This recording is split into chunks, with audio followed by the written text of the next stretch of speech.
ឥឡូវនេះម៉ោង10យប់ហើយគឺខ្ញុំកំពុងតែឈរថតយន្តហោះតឯងនៅអាកាសយានដ្ឋានថ្មីរបស់យើងហ្នឹងដោយសារតែ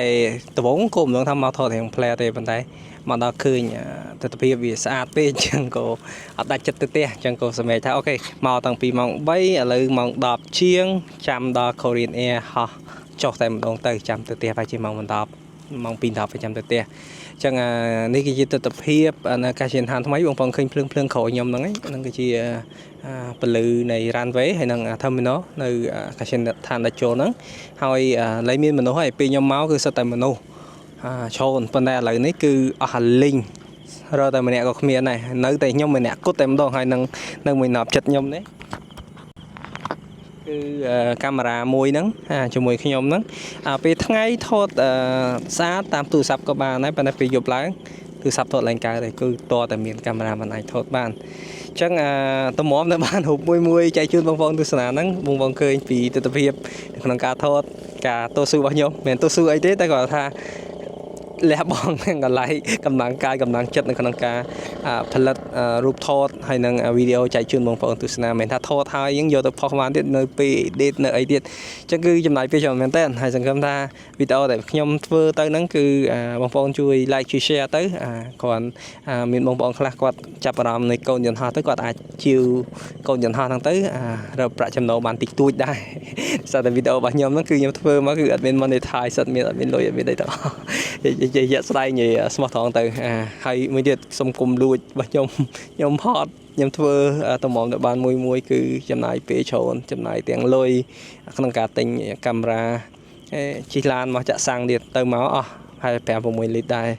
ហើយចំណាយពេលនៅក្នុងការមកថតមកអីចឹងសង្ឃឹមថាបងឃើញជួយចែករំលែកបើត្រូវការចង់បានរូបថតវីដេអូអីអាចតាក់ទងមក page បានយើងចូលចាគ្នាទៅចង់ប្រើក្នុងលក្ខខណ្ឌអីនឹងយើងអាចនិយាយគ្នាបានតែសូមកុំលួច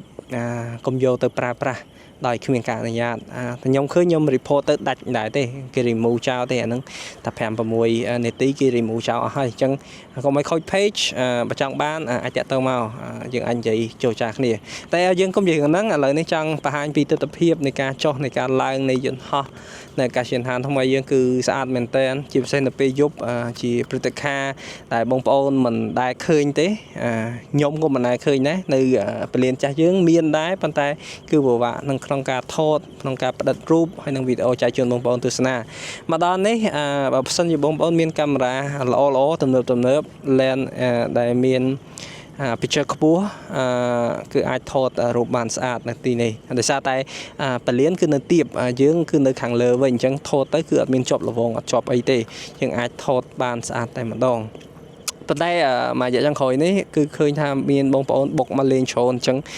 គឺមានការបិទមានការអីដែរអញ្ចឹងសិនជាកុំមកក៏ល្អដែរហើយបើសិនជាបានមកក៏ជួយថែរក្សាស្ដាប់ធ្នាប់ហើយនឹង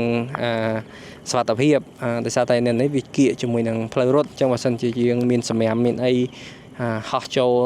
ម៉ាស៊ីនយន្តហោះអីគឺវាគ្រោះថ្នាក់មែនតើអញ្ចឹងឥឡូវនេះគឺគេរៀងបិទតាក់ទងជាមួយនឹងផ្លូវទៅថតអីចឹងឥឡូវខ្ញុំនៅរៀងឆ្ងាយដែរទេពេលថ្ងៃហ្នឹងតែឥឡូវមកយប់នេះក៏រត់តែឆ្ងាយទៀតប៉ុន្តែខ្ញុំព្យាយាមថតចែកជូនបងប្អូនទស្សនាថាកុំនិយាយច្រើនពេកខ្ញុំនឹងបង្ហាញពីវីដេអូផ្សេងដែលខ្ញុំបានផ្តិតយកមកចែកជូនបងប្អូនទស្សនាសង្ឃឹមថាបងប្អូនជួយ like ជួយ share ឬក៏ក្នុង YouTube ជួយ subscribe មកដើម្បីទទួលបានវីដេអូផ្សេងទៀត